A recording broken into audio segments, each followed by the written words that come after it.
We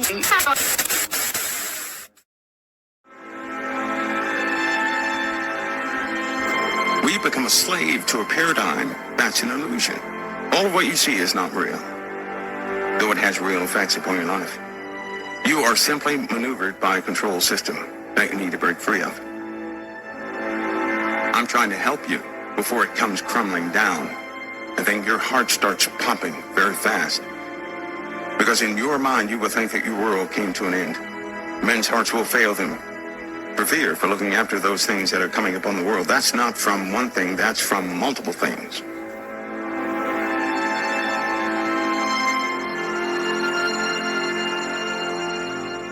Prophecies within the New Testament predict a period of extraordinary tribulation. 7 years of mounting calamities, climaxing with the end of days. The prophecies foretell that we will experience unprecedented suffering and great cataclysms. It is said that it will be worse than any other natural disaster in the history of humankind. I have a story to tell. It is absolutely the most important thing nobody is talking about. Earth has a disaster cycle, and it is about to happen again.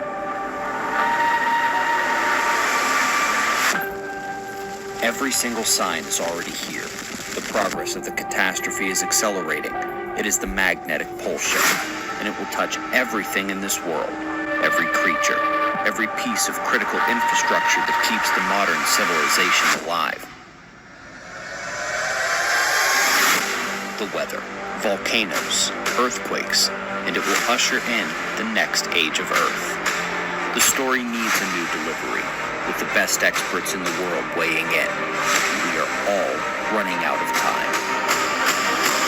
This is your chance.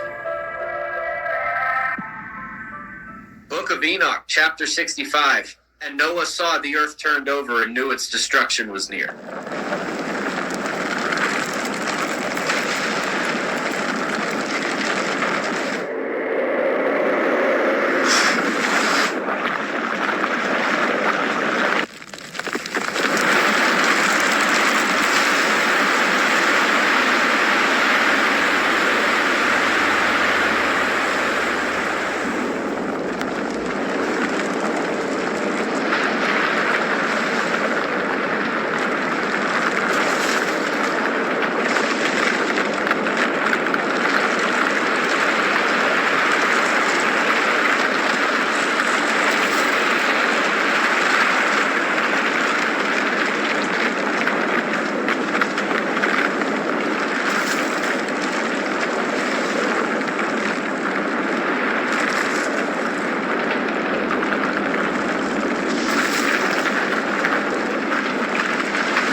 Scientists have observed unexpected activity in the high Arctic as the magnetic North Pole moves towards Russia in an unprecedented manner.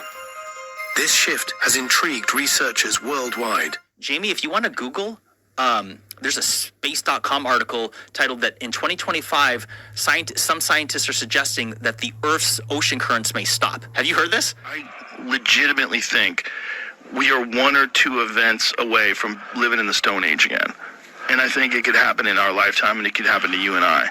Like, I'm really convinced that the fabric of society is way more fragile than anyone appreciates. Yeah. We've got a trifecta of items ready to be unleashed at this time. The the Beaufort Gyre, the AMOC collapse, and a Heinrich event. For those who don't know, a record amount of cold, fresh water is in the Beaufort Gyre, and when it releases, it's going to be a big deal. Yale University called this the cold climate bomb just a few years ago as the record fresh water was accumulating, and as we learned just last year, it has stabilized its maximum accumulation, and it is ready to release. This is going to amplify the collapse of the AMOC, the Atlantic Meridional Overturning Circulation, which scientists believe could begin its demise in as little as 2 years from now. Now, while you can read any scientific paper on the AMOC collapse and find out how it's going to drive major cold, the Weather Channel said it best just a couple weeks ago. It's going to be similar to the scenario from the Ice Age movie, The Day After Tomorrow. But it actually gets worse because the historical cold maker is happening right now as well. We are entering a Heinrich event. These occur when too much polar heat melts ice, and that contributes to the cooler, fresher ocean, but on a massive scale. One of the best modern studies complementing the mountain of historical studies is this one: more cold, more storms. That's what happens when you melt the polar region. There is already extra cloud cover albedo building due to the heating that has taken place, due to the extra evaporation, and when the tipping point in the oceans occurs from there being colder and fresher, creating colder winds and more easily producible sea ice in winter, things are going to swing the other way very quickly here on Earth. There is not evidence of all of these things happening at the same time in thousands of years, but the freshwater release, the melting ice, and the collapse of the circulation means that every ounce of warming we see is a lead foot on the gas pedal towards the next glacial and ice age condition. Not only is this evident in all of the observable data here on Earth, but we are due for it in the natural cycle. Heinrich events have been happening every 6,000 years. It's been 6,000 years since the last one, and the Earth is already starting to do it again. For decades, those with eyes to see have been aware of chemtrails in our skies. And for decades, we were called conspiracy theorists. But in 2016, while serving as director of the CIA, John Brennan admitted that chemtrails are real at the Council on Foreign Relations. Another example is the array of technologies, often referred to collectively as geoengineering, that potentially could help reverse the warming effects of global climate change. One that has gained my personal attention is stratospheric aerosol injection, or SAI, a method of seeding the stratosphere with particles that can help reflect the sun's heat in much the same way that volcanic eruptions do. An SAI program could limit global temperature increases, reducing some risks associated with higher temperatures and providing the world economy additional time to transition from fossil fuels. This process is also relatively inexpensive. The National Research Council estimates that a fully deployed SAI program would cost about $10 billion yearly. This is The Economist magazine, owned by the Rothschild and Agnelli banking family. The cover is from 2019. In it, tattoos with a DNA symbol can be seen, a mobile phone with a QR code, facial recognition symbols, stalks with children marked with a barcode. One of the four horsemen of the apocalypse is masked. The government knows exactly what is happening to this planet: a magnetic pole shift. First up, the confirmation that as of the 2010 magnetic field updates, Earth's field has weakened 15%, meaning that by now, in 2024, we're likely down 25 to 30%. This is confirmed by their acknowledgement of what geophysicists and the European Swarm mission said, that the magnetic pole shift and weakening of the field is progressing 10 times faster than previously believed, and that the field is in fact undergoing a significant shift. I remember when the Swarm mission director said exactly this over a decade ago, that we are seeing the stages unfold of the next magnetic pole reversal of this planet, with the primary concern being the increased interaction between the solar wind and Earth's atmosphere and biosphere, our living world. There is acknowledgement that this is an unmitigated disaster at a global scale, worse than earthquakes, tsunamis, volcanoes, hurricanes, pretty much every other natural phenomenon, with the lone exception being a planet-killing asteroid impact. During these magnetic events, the field drops by 90%, down to only 10% of its normal strength. We've seen that several other places as well in the scientific research. Confirmation that Greenland ice not only melted away completely during the recent geologic past, but that it was indeed the entire island. While the paper uses this rapid change fact to offer fear about sea level rise due to melting, it also means that the ice reformed to the tune of 2 miles thick in much shorter time scales than they had imagined as well, during a period when they used to think it was relatively unchanging. With geologically slow transformation, it melted and reformed entirely. Okay, and nowhere in the articles do they mention anything about pole excursions. So people need to understand that we're already in the middle of a pole excursion, which is a partial pole flip, which means that things are shifting inside the Earth. True north compass needles point to the magnetic North Pole, which shifts due to Earth's magnetic field changes. Unlike the stationary geographic North Pole, the magnetic pole's location is dynamic. Dr. William Brown from the British Geological Survey noted that the magnetic pole moved along Canada's northern shore for centuries. In the 1990s, it drifted into the Arctic Ocean, accelerating towards Siberia. The World Magnetic Model, developed by the British Geological Survey and the US National Oceanic and Atmospheric Administration, predicts the pole's location. It aids smartphone compasses, GPS systems, and military navigation. The pole's movement results from unpredictable fluctuations in Earth's molten iron core. This churning liquid metal, located 2,000 miles below, generates the magnetic field. While exact predictions are impossible, monitoring continues through ground stations. Because let me tell you something. Let me share something right now that you've never heard on this show before. You hear everyone talking about cosmic impact hypothesis. You hear people talking about sun cycles. Not a lot of people have been on here talking about pole shifts. And so when something is off in one part of the world, chances are something is also off somewhere else, and why it's so important to kind of keep this as a balance, when we talk about climate and weather phenomenons. All right, really interesting. Thanks very much. Let me give a quick shout out to Ben Davidson of Suspicious Observers. I recommend maybe you link up with him. Nobody has researched the topic of pole shifts and sun cycles as much as him. And he brought something to my attention I had never heard before.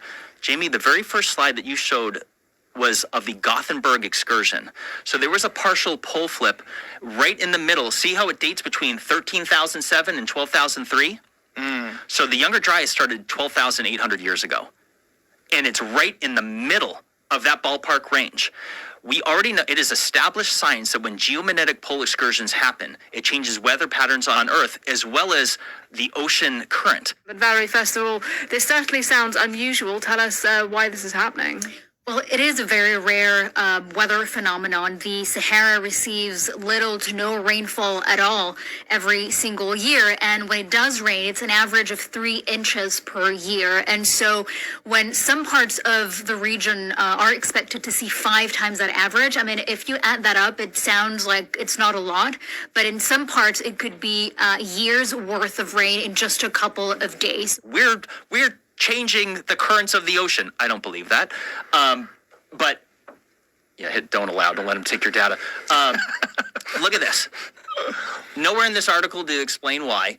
But here's the thing. People need to understand that the number one thing that affects weather on Earth is, of course, the sun. The second thing is ocean currents. The way it says it here, key Atlantic current could collapse soon, impacting the entire world for centuries to come. And the reason why you shouldn't listen to these people is because they're leaving out the key data involving Earth's historical climate data. Yes. They're not including all these other details. Right.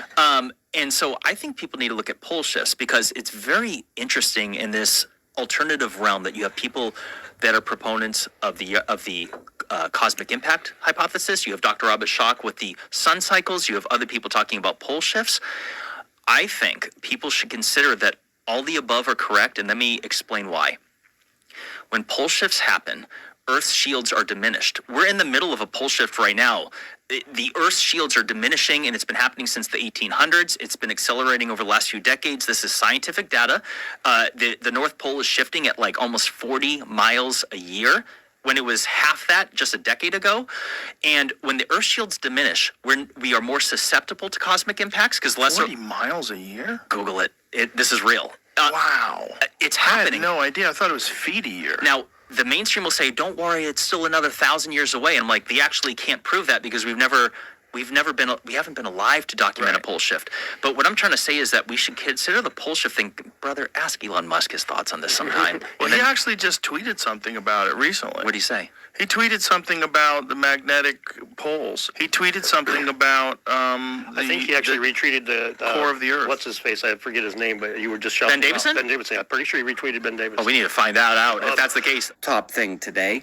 With yesterday's X post hitting 1 million views already, I've learned that it was extremely helpful from the comments, so let's break it all down here. The graphic is meant to visualize the magnetic pole shift, focus on the movement of the north magnetic pole here. The data goes back to 1590, the green dot. It meandered slowly north, purple, back southward in pink, and where it begins the orange run north again was 1853, more than 260 years into the data. It then moved even further as it crept north along the orange dots over just the next 147 years, and has moved that same distance again in only the last 25 years. This one image shows the normal meander of the magnetic poles, which then switched gears into the full shift, the acceleration of its motion matching the loss of the overall magnetic field strength. The next overall update is coming out in less than a month. Eyes open. We're in the magnetic pole shift acceleration phase now. We're always watching for new details. Yep. Look at this. Oh, is This evident one's the Brian incrust Ramon. of Oh, solid Brian, rock, sorry. beneath which a vast ball of molten rock, Earth's core, which generates most of our magnetic field, is 85% iron and moves independently from the surface plates, which is why the magnetic pole changes position. I love Brian Romelli. If I'm saying his name right, we follow each other. He's a great guy. I think Elon Musk is giving a hint here because you remember how the northern lights were visible as far south as Mexico recently in the last few months? That was from solar activity, right? Right. But the reason why it's more visible now is because the Earth shields are diminishing. This isn't like from Bob's website. This is mainstream science. Again, Ben Davison has taught me a lot on this. Everyone kind of feels like something is coming. Nobody has the slightest clue how big a risk we're facing, how we are due for it. It is already happening. How it's going to happen in our lives, in our children's lives. It's the most important thing almost nobody's talking about. If you make it, you make it. If you don't, you don't. If you make it, you still might survive it, but at least you got a chance. And throughout history, that's all human beings ever needed.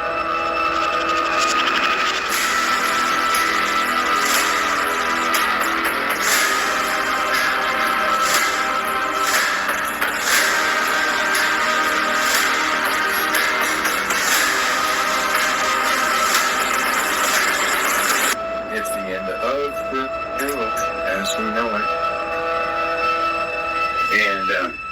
And I feel fine.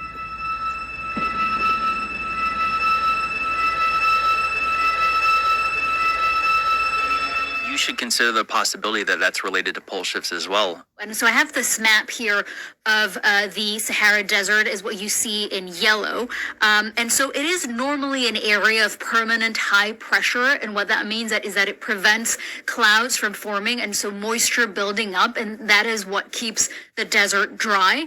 And it sits right above this red line that you can see there. It's called the Intertropical Convergence Zone. And this area is actually very humid across this red line. Very prone to heavy rain, and so usually areas characterized by very lush vegetation. And so what's happening now with this unusual weather pattern is that zone, that red line, is actually moving north.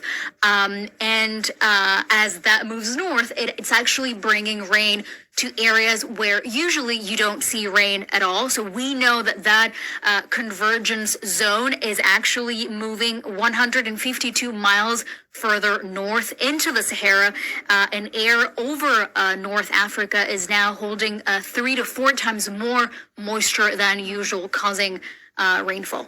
And Might this cause problems, Valerie, far beyond the Sahara itself? Well, I mean, if you think rain over parched land, that doesn't have to be a bad thing. Well, actually, it could bring pockets of flooding to places like Chad, Libya, Niger, and Algeria, and that is because sand dunes are not able to hold excess runoff. When the ground is really dry, it's almost like a hard surface, and so it can't absorb water, and that can, lead to flash floods, and that's what you were seeing now. Book of Enoch, chapter 65. And Noah saw the earth turned over and knew its destruction was near. Yes. That's about as clear as it gets. Man is about to get an eviction notice. They just don't know it. The earth is about to endure something, and this is not hopeful. This is not wishful thinking. This is not some tool of rhetoric, right? This is absolute. We're going to have a big problem with our magnetosphere. Just so that folks understand this, without the magnetosphere, we're going to be, many things will be set on fire. We're about to undergo a magnetosphere moment where our magnetosphere becomes quite chaotic. This is going to happen right before it totally goes away. So we'll have 10 days without a magnetosphere. Nothing facing the sun will survive. Not one soul better be caught outside. Anybody not wearing 2 million sunblock is gonna have a real bad day. Get it? This is where we hold them. This is where we fight. And these shield boys. The moral to be drawn from this dangerous nightmare situation is a simple one. Don't let it happen. It depends on you.